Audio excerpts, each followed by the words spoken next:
Curseur, ligne de démarcation, juste équilibre, en un mot, balancing. Comme toujours, dès que les droits fondamentaux entrent en scène, il est question de juste mesure, de juste équilibre à atteindre quand plusieurs droits, plusieurs intérêts juridiques protégés s'entrechoquent, comme Guy Archer le pointa d'emblée dès sa communication introductive. Évidemment, la question de la diffamation ne fait pas du tout exception. Elle se situe grosso modo, et toutes nos discussions aujourd'hui ont rappelé cette évidence, entre les interstices de la liberté d'expression d'un côté et de la vie privée de l'autre. Consubstantielle au régime démocratique, la liberté d'expression l'est assurément, absolument. Elle permet à tous, et notamment à de multiples personnages agissant au sein de l'espace public, de rendre la démocratie vivante, conquérante, vigoureuse, saine. On pense immédiatement, en tout cas, j'ai pensé immédiatement à la liberté d'expression des romanciers, quelles que soient les époques, les amoureux des mots, de Flaubert et Baudelaire, en passant par Salman Rushdie, Michel Houellebecq, Boualem Sansal, ou encore plus récemment Régis Zaffret, jouent avec de leurs plumes, avec brio, pour boussoler, déboussoler, bousculer l'ordre établi, déranger la bonne société, questionner l'état de bonne mœurs, alerter des dangers.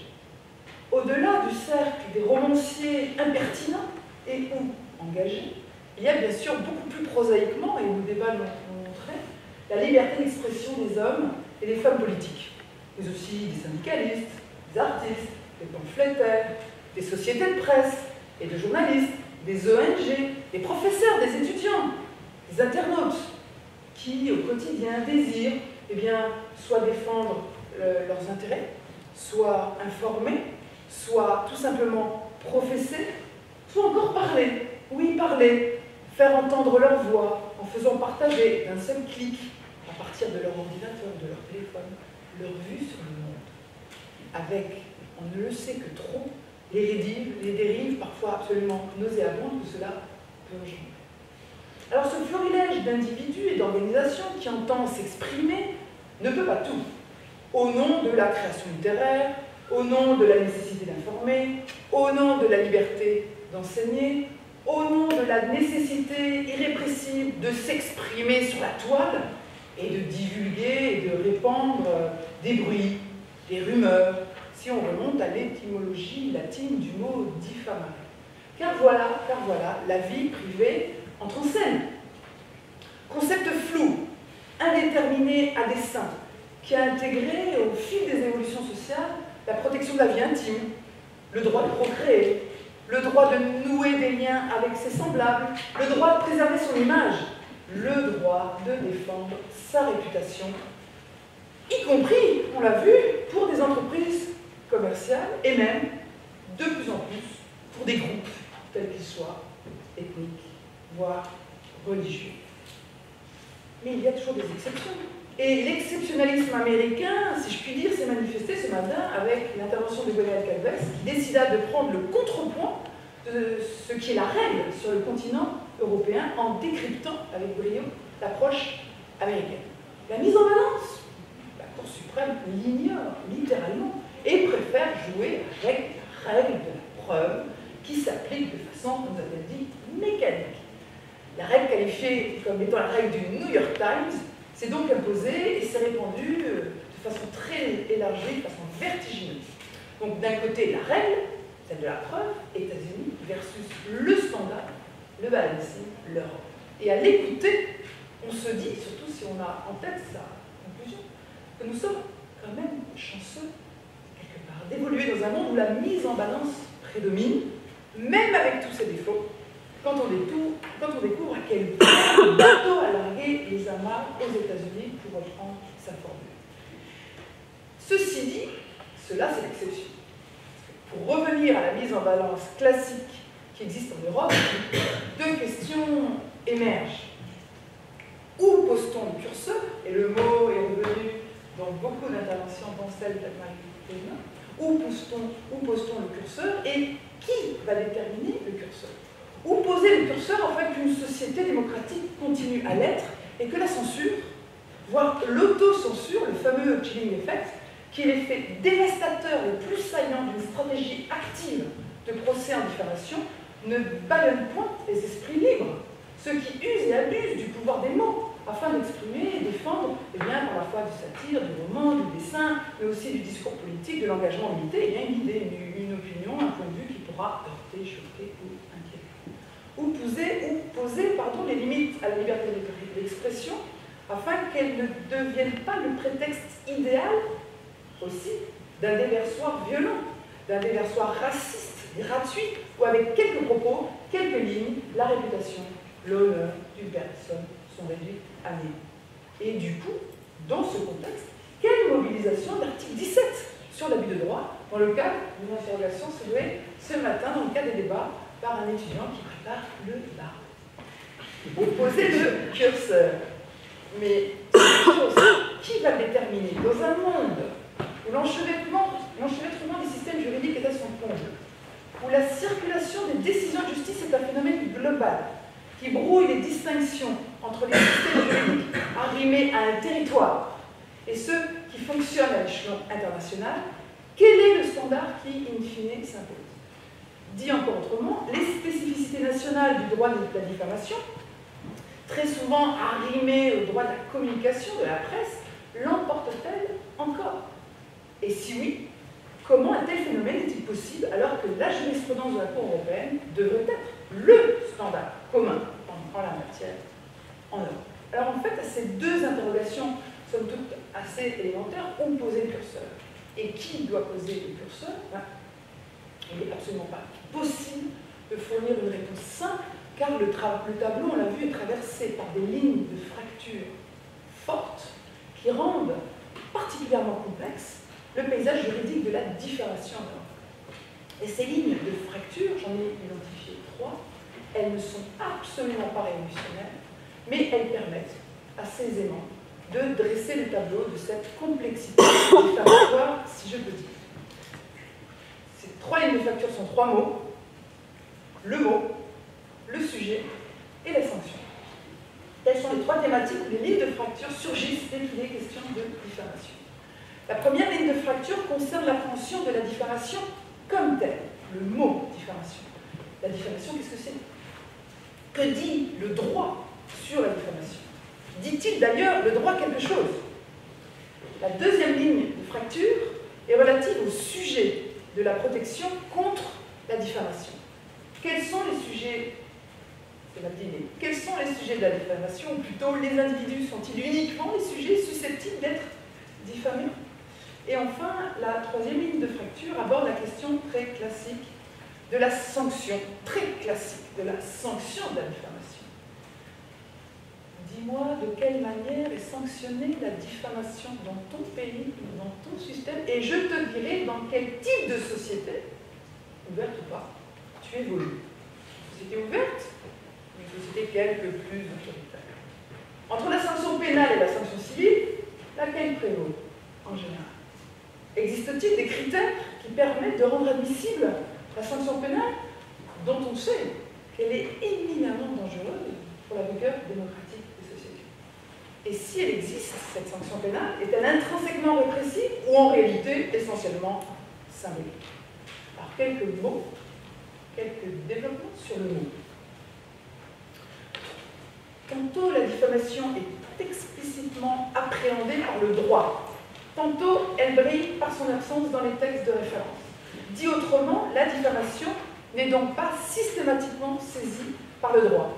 Et en réalité, ce phénomène découle directement, nous l'avons vu, du niveau d'analyse qui est en jeu. Si l'analyse se focalise sur le terrain législatif, il est évident que la catégorie juridique de la diffamation, avec d'ailleurs toute une série de déclinaisons juridiques, est appréhendée pour mieux être réprimée.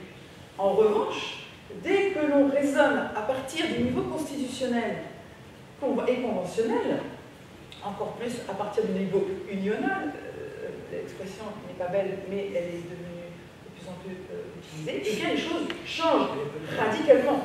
Ces textes de portée générale n'en pas convention. Quelques remarques sur le mot invisible. La visibilité du mot est en général à l'œuvre, pardon, sur le mot visible. La visibilité du mot est en général à l'œuvre au sein des systèmes juridiques internes. De la France, en passant par la Hongrie, le Royaume-Uni, l'Irlande, le législateur s'est emparé de l'expression afin d'être en mesure d'appréhender avec précision le phénomène. La définition doit être claire afin que l'incrimination ensuite puisse être traversée par l'exigence élémentaire et fondamentale de sécurité juridique. Et Emmanuel Dreyer a notamment décortiqué la logique de l'article 29 alinéa 1 de la fameuse loi du 29 juillet 1981, dont il nous a rappelé qu'il s'agissait d'un texte de définition et non pas d'incrimination. Et de nous rappeler d'ailleurs, c'est vrai que c'est assez étonnant, que c'était un des rares textes de loi sur la presse qui date encore du 19e siècle, un des rares textes de loi qui date du 19e siècle qui n'a pas été modifié. Donc le mot existe dans les catégories juridiques nationales, bien sûr, mais on l'a vu aussi. La diffamation côtoie très souvent d'autres mots, d'autres formules, d'autres catégories juridiques qui ne sont pas identiques. Les mots ont leur signification et sont toujours au cœur de cette opération de délimitation. Diffamation, injure, offense, implique, engendre des nuances évidemment très fortes. Alors du mot visible, de sa définition qui engendre une incrimination prévisible et sécure, on passe à des systèmes très différents où le mot n'existe pas. Si on se tourne vers le droit constitutionnel allemand et vers les droits européens, les deux droits européens, de diffamation, il n'est absolument pas question en tant que tel. La formule est invisible, il a fallu les trésors de l'ingénierie créatrice du juge pour arriver à appréhender le phénomène sans toutefois, et c'est assez intéressant, se lancer dans une opération définitionnelle. Ne jamais se lier les mains, telle pourrait être la devise des juges. Et en Allemagne, Anne-Marie Kogner-Werner a bien montré, très bien montré, que c'est grâce au phénomène de combinaison normative que la Cour constitutionnelle allemande a été en mesure d'appréhender le phénomène diffamatoire, ou plus exactement, le fait d'être protégé contre la diffamation, et de mobiliser donc l'article 1 et 2 de la loi fondamentale pour déduire l'existence d'un droit général à la protection de la personnalité qui devra s'articuler avec l'article 5 paragraphe 1 relatif à la liberté d'opinion. Le même vacuum, en quelque sorte, brille au cœur des droits européens. L'absence de toute référence à la diffamation, elle est logique dans le droit de l'Union, dont l'ADN est économique, même si l'irruption de la Charte des droits fondamentaux dans le paysage juridique aurait pu faire évoluer les choses. En réalité, Jean-Sylvain Desberger, qui a joué avec Hugo, oui, et le détachement qui le caractérise, il a joué donc les Hurons, a quand même bien démontré que dans l'univers à part que celui du droit de l'Union, et donc le domaine résiduel, à part le domaine très résiduel de la fonction publique, l'appréhension de la diffamation par la Cour de justice se fait en général par le truchement du renvoi aux définitions nationales, faute de volonté du législateur de s'emparer de la question au niveau européen, notamment, nous a-t-il dit, sur le terrain du jeu des règles conflictuelles.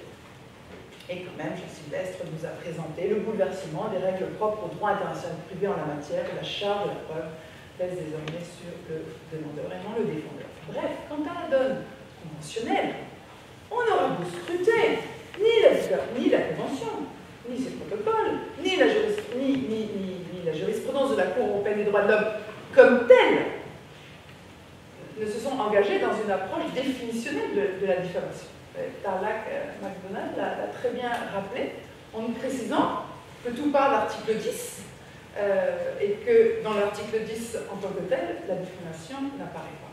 Et donc, à l'instar de l'approche constitutionnelle allemande, la Cour de Strasbourg aborde la diffamation par la mise en balance des intérêts en présence, où la liberté d'expression et la réputation doivent être conciliées. Le match mobilise donc classiquement les articles 10 et 8. Mais du mot, passons tranquillement et sûrement au sujet. Le sujet. Quels sont les sujets de propos réputés diffamatoires? Si historiquement, les seules personnes physiques en ont été les principales cibles, les personnages politiques en passant par les journalistes essentiellement, l'évolution tout à la fois technologique mais aussi culturelle de la vie en société a considérablement élargi le spectre de la sous-division entre personnes physiques et personnes morales qui peuvent être les cibles de déclarations réputées diffamatoires, eh bien, les évolutions sociétales, liées notamment à un communautarisme grandissant, ont élargi le cercle des sujets, au-delà des individus. Ce sont les groupes qui, de plus en plus, jouent la stratégie judiciaire pour attaquer les propos, les crimes, des saints qu'ils considèrent diffamatoires à l'égard de leur communauté et, de plus en plus, au regard de leur communauté religieuse. Alors, quelques mots sur ces sous-divisions classiques les plus nouvelles. Personne physique versus personne morale. Toutes les interventions de la journée ont très clairement mis en exergue un phénomène qui est devenu un classique des évolutions sociétales, c'est vraiment l'irruption des personnes morales dans le phénomène de l'incrimination de la diffamation. Alors certes, le contentieux de la défense des hommes politiques contre des abus et ou écrits jugés diffamatoires continue toujours d'alimenter les gazettes et les revues juridiques. En France, le fameux délit d'offense à l'endroit des chefs d'État et de gouvernements étrangers, ou encore en Hongrie, où Zoltán Tóth nous a expliqué qu'avec la nouvelle procédure de plainte constitutionnelle devant la Cour, cette dernière est en mesure de rappeler que les personnages publics, que sont les hommes politiques, doivent accepter l'idée d'une parole libre où la critique est saillante. On continuera de scruter avec attention, suite à l'intervention de, j'espère, l'évolution de la jurisprudence de la Cour constitutionnelle hongroise en la matière pour voir si les choses évoluent et dans quel sens. Et Tarlac également a également parfaitement rappelé dans sa nomenclature des 12 principes énervant la jurisprudence conventionnelle le jeu de l'importance du débat général qui explique que la critique peut être bien plus vigoureuse s'agissant des hommes et des femmes politiques qui s'expriment dans l'espace public. Mais ceci mis à part, la bataille en matière de diffamation aujourd'hui se déroule quand même plus que jamais autour des droits de la personnalité des personnes morales, avec un autre élément de complexité quand cette réputation est mise à mal par et sur le net, comme l'intervention encore ultime de Georges Letsas l'a démontré. L'espace public est se faisant de plus en plus électronique, un espace public qui se matérialise dans les nuages, pour reprendre la jolie formule utilisée ce matin, le online world qui vire souvent à la cacophonie numérique avec les excès détestables que l'on connaît. Et Tarlac a particulièrement insisté sur ces évolutions du champ conventionnel et de découvrir, grâce à lui, le MacLibel concernant la diffamation concernant McDonald's. Et voilà que la diffamation, je vous avais dit, contre la nourriture, pour faire court, apparaît à travers les attaques contre les grandes enseignes de la malbouffe, il faut bien le reconnaître. Et l'irruption de l'affaire Delphi, du droit à l'oubli, du déférencement, du préjudice réputationnel dans les débats, ont montré les nouveaux défis qui sont à présent très importants de nos jours. Faut-il recontextualiser? Faut-il redéfinir les espaces, comme le demande avec urgence Jean-Sylvain Berger? Question abyssale, mais absolument fondamentale. Alors, s'agissant du droit allemand, la protection des droits généraux de la personnalité, il y a une base constitutionnelle. Tant les personnes physiques que les personnes morales sont protégées. Les personnes morales bénéficient d'une telle protection, pour autant qu'elles concernent leurs fonctions particulières, par exemple celle d'agent économique ou d'employeur. Les droits de la personnalité de l'entreprise protègent donc la réputation d'une entreprise et sa liberté d'entreprendre, qui est constitutionnellement garantie. Le champ de protection du droit de la personnalité va jusqu'à celui de l'entreprise et en plus est interprété de façon particulièrement large.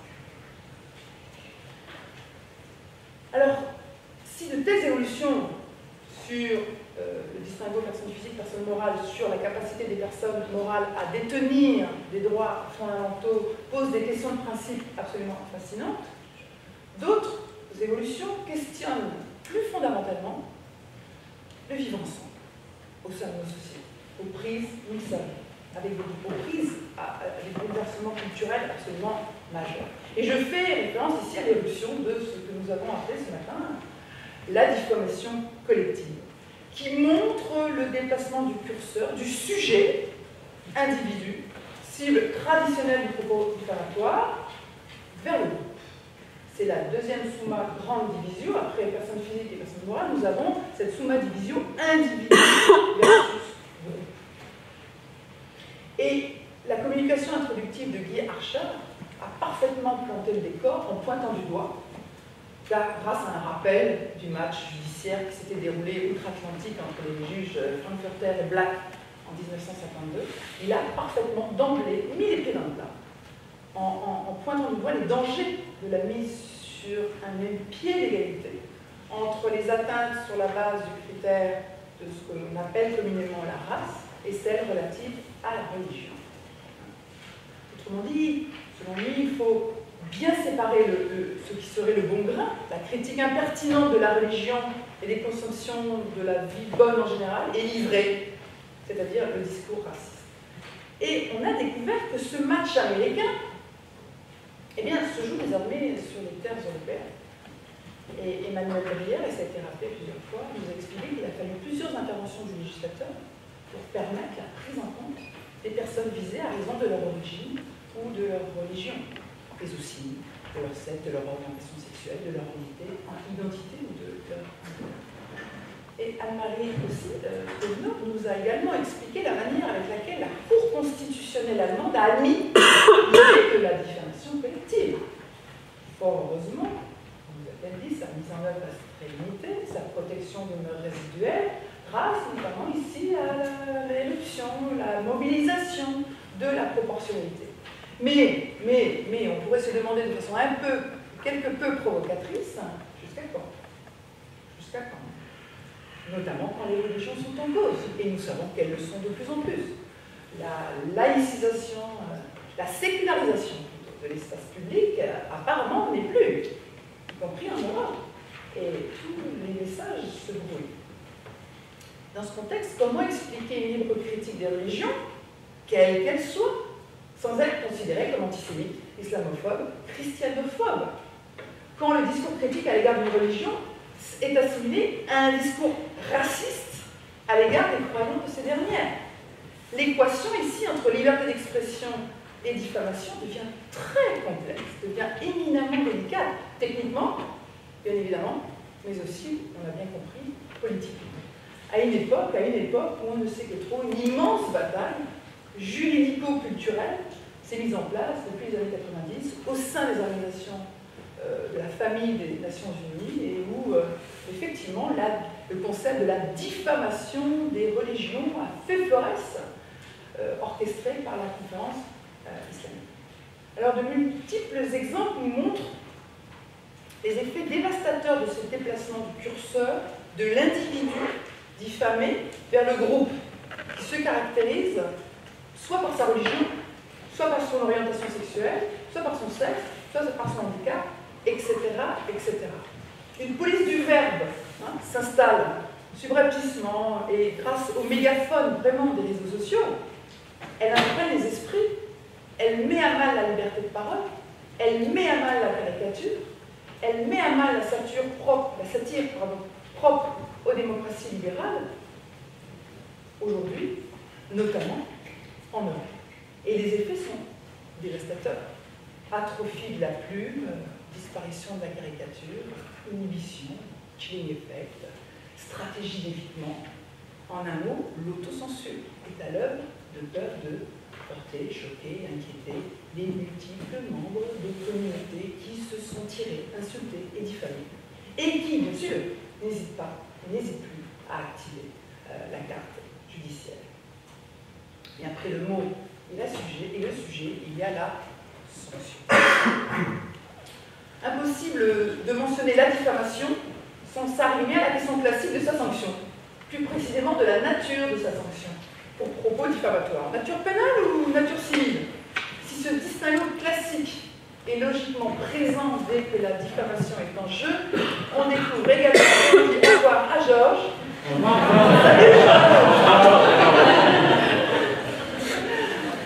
Ce distinguo classique est logiquement présent dès que la diffamation est en jeu, on découvre également qu'il a entièrement été revisité sous l'influence de la jurisprudence de la Cour européenne. Ne vous inquiétez pas, j'ai bientôt fini. Alors, distinguo classique, sanction pénale, sanction civile.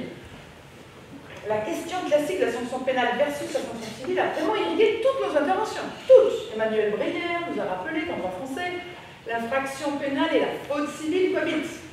Toutefois, même si la loi de 1881, telle qu'interprétée par les juges, a entraîné la pénalisation certaine du débat public, eh bien, il nous a aussi rappelé que la sanction pénale elle était fortement symbolique. De même, Bryce, à l'anglaise, Bryce Dixon, nous a présenté avec force détail et force précision des affaires anglaises le caractère en réalité très libéral du droit autrement, qui valorise plus la sanction civile, même si la compensation financière est très forte, que la sanction pénale. Mais on découvre aussi que ce distinguo classique a été revisité par la jurisprudence conventionnelle. Là encore, Emmanuel Brière a mis au grand jour la manière dont la loi de 1881 a entièrement été revisitée, en quelque sorte, sous la contrainte conventionnelle et les standards posés par la Cour. La manière dont il nous a montré ce qu'il a appelé de façon percutante, ce phénomène du dessaisissement, tant a priori qu'à posteriori, révèle que les formules et le standard ou l'exception de vérité, comme l'importance du débat général, eh bien, ont bousculé les équilibres de 1881. Alors, au bout du compte, et n'ayez pas peur, ma fille, au bout du compte, n'est-ce pas un des enjeux majeurs de la problématique? Faire en sorte que les législateurs n'abordent pas la question où la liberté d'expression est en jeu, le code pénal à la main. En un mot, éviter la criminalisation à tout prix. On sait bien sûr que la question des peines de prison n'est plus en jeu dans beaucoup de pays européens. Mais soyons vigilants, ils vont tout. Car les temps mauvais qui traversent beaucoup de sociétés démocratiques libérales, où le discours sur les droits ne fait plus recette, n'est plus du tout audible, puis où ce discours est totalement déconstruit, le discours sur les droits, pour mieux être attaqué, où les droits individuels sont fustigés en ce qui serait le porteur d'une sorte de faillite démocratique, où un autoritarisme qui ne dit absolument pas son nom reprend ses droits sur le vieux continent, et qui renoue, ce faisant, ce vieux continent avec ses vieux démons, n'est-il pas hautement souhaitable que dans la recherche du balancing, dans la recherche du juste équilibre, le fameux curseur évoqué en introduction eh bien, soit posé et sur la sanction civile et sur, in fine, la liberté d'expression.